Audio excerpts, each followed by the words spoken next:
Hey everybody, how's it going? This is Doctor Who. This is season 22. This is part 3 of the two Doctors. So in the last episode we saw that the Doctor and Jamie have stumbled into the Sontarans, and we ended on the cliffhanger where naturally you don't know like what's going to happen, what the Sontarans going to do. We've got Pat, bless him, who's been strapped to this contraption and they're trying to get information out of his head so that they can get their own TARDIS functioning, really, to use in conjunction with what the Sontarans want them for, probably war with the Rootins. And then you've got Perry, bless her, who's gone on a runaround in this Spanish countryside because there's a dude who wants to try and eat her. So she's not having the best of times, really. No idea how they're going to end this. I'm looking forward to seeing the two Doctors together because they've not really yet had a scene together. So I'm probably just going to get straight on into this one. So let's go. Who are Perry? He's quite tall for a Sontaran. War, aren't you, Stike? My money's still on the Rootins. Into the machine. It makes me sad that we've not seen the Rootins again, because I really liked them. Oh, of course. You don't really expect me to give the Sontarans the power of unlimited time travel, do you? Oh, do it, or your comrade dies. You don't threaten Jamie. He's not even like it the correct one. Hit about 6 at once. Oh, it's not stable. Excellent. I shall now execute your comrade. Yeah. Never trust a That's why you Sontaran. Sontarans have no allies. You can't be trusted. We have no need of allies. Sontaran might is invincible. Oh! Back of the neck! Oh. I had to use the knife to stab him in the vent. At least Jamie got a chance to go to Spain.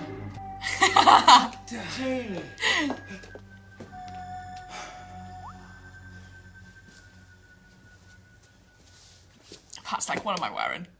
Stop! I've come a long way for you.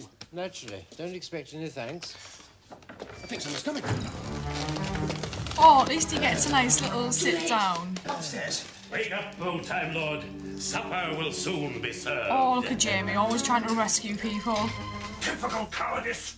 They've escaped. They're upstairs. That Androgum has given its last order. I have I knew the outwitted 10 on them Cassini. eventually. The operation cannot be hurried, Cassini. Those glasses are just like, I feel like I've walked into like an Elton John music video. But I have a contingency plan. I want you to turn this Time Lord into an Androgum. How long would that take? Not long. Oh, 2 simple operations. The first to implant the genetic material, and Pat, then a second man. operation to stabilize his condition. Oh, meanwhile, this guy can't really sharpen a knife very well. I don't want to be turned into an Androgum. Cassini! Oh, is he dead? Water? Oh. Perry! Oh, it's kind of, it's more like a transfusion, I guess. What will you do when Stike discovers the plan's been changed? He's I already have no changed his further own use plan. for Stike. He wants them dead. He and his underling must be destroyed. They always turn on one another. I thought Stike would have acted by now. I'd expect him to try and kill both Cassini and Distari before he leaves. So Yeah. why isn't my plan working? But the machine worked. I saw it. Oh, yes, it worked for me. But it won't work It for won't him. work for him. Because I have the Bryode nebulizer. I've Will it, given like, the Time blow up Lord or a something? 50% Androgum inheritance. Gold. Is that made of felt? Yeah. You have fouled the blood of the Quansing Grig. And your dinner's gone. Capercaillies in brandy sauce, Oh shit. with a stuffing of black pudding made of live pig's blood, herbs and pepper. How do we reverse this? Cassini's waiting in the cellar.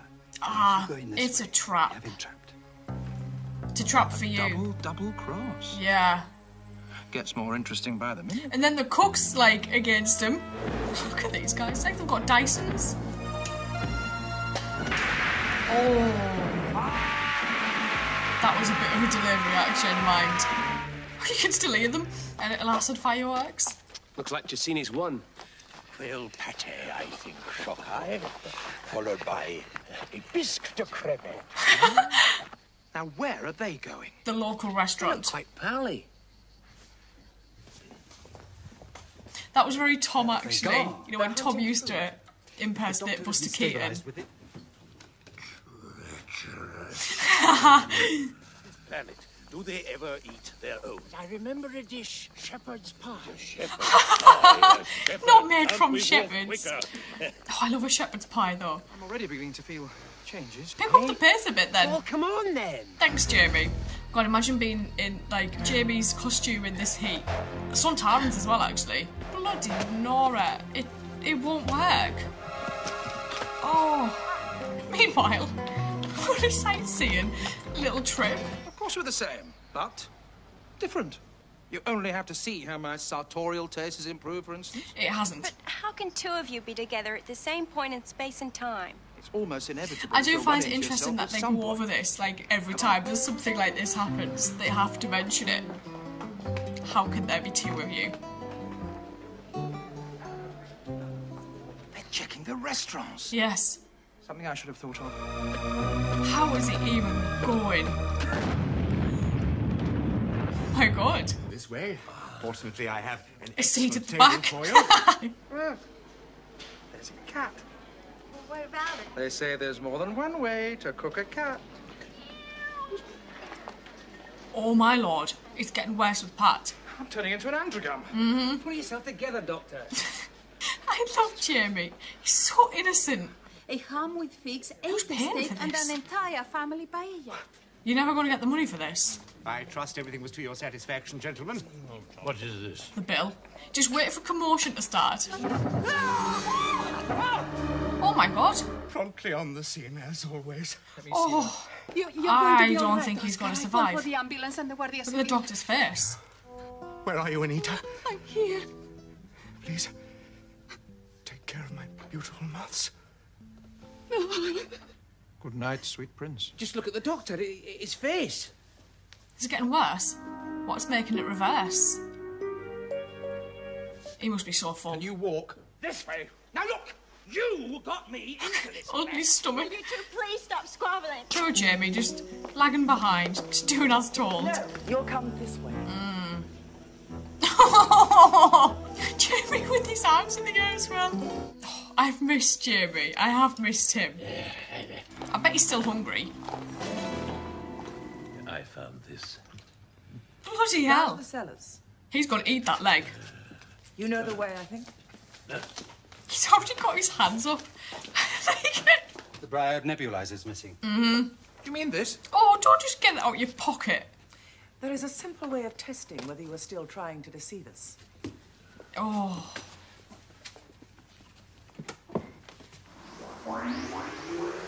Straight back. There you are. Oh God, you feel a bit travel sick, I think. Oh, you're getting chained up regardless.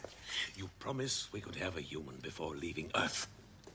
Well, if it would please you. They better not pick Jamie.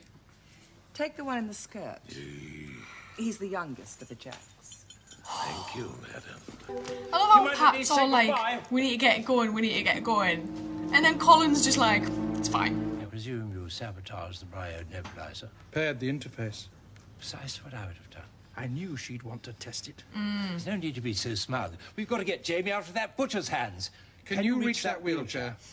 I'm not elastic. I think you can reach it with your feet if you try. Oh, she can easily get that with Push her it feet. over towards him. I wonder how many takes this took. I'm obsessed with those shoes, mind. Oh, never mind me. That's Jamie. Help Go him. get Jamie. Give him the key, man. I want that Time Lord found. Go help. Jamie. Jamie. What? More water? Oh, I thought he was going to cut him to wake him up. Jamie. At least Jamie's untied. Oh, hello. Follow his blood trail. Kill him, Shockeye. Time Lord for tea. Certainly, madam. Perry, it's time we were off. Cassini Hey. wants me to kill you. Yes. I feel like this guy just runs around chasing people all the time. The hell? Oh! It's Oscar's stuff.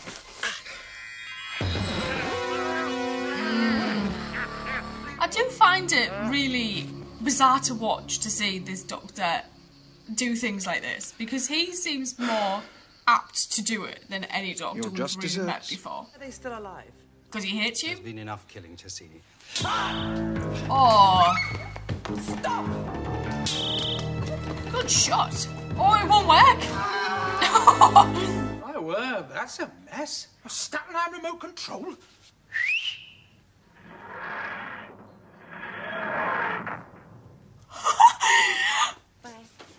Oh! Oh! Doctor, do try to keep out of my way in future. They've got to go get Victoria. The time continuum should be big enough for both of us. Just. I think I preferred you as an androgun. From now on, it's a healthy vegetarian diet for both of us. Do you know what? This was actually my favourite part of this story, this episode. I don't know what it was about this, but I thoroughly enjoyed this more than I did the first two parts. I actually think this might be the one I've enjoyed the most of this season. It was really cool to see Pat as an androgyne, especially eating that meal in the restaurant. It reminded me very much of Meaning of Life, actually, and Mr. Crusoe when he eats all that food, and I wondered if maybe that's where they got inspiration from but that's literally what it reminded me of, and I loved that scene. It was interesting to see how Colin's doctor was progressively starting to think like an androgyne the more it was starting to take over Pat's doctor.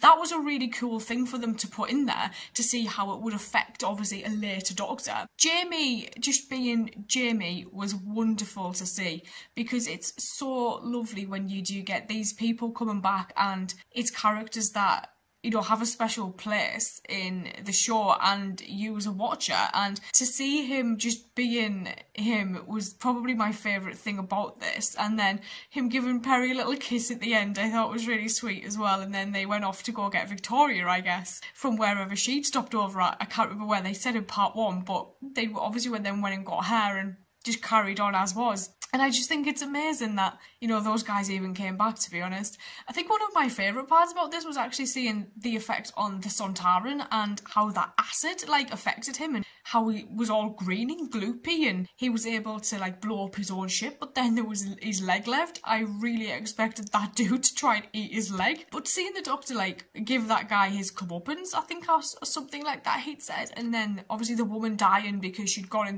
the travel machine that the doctor had kind of rigged to make look like it worked, but it didn't work. It was just really nice to see, and like even Pat just putting his hands up the full way like he does. It was nice to have those little callbacks to it. And I'm interested to see what the next story is going to be like, because I did really enjoy watching this one. I might go start that, and I will see you guys later, so thank you.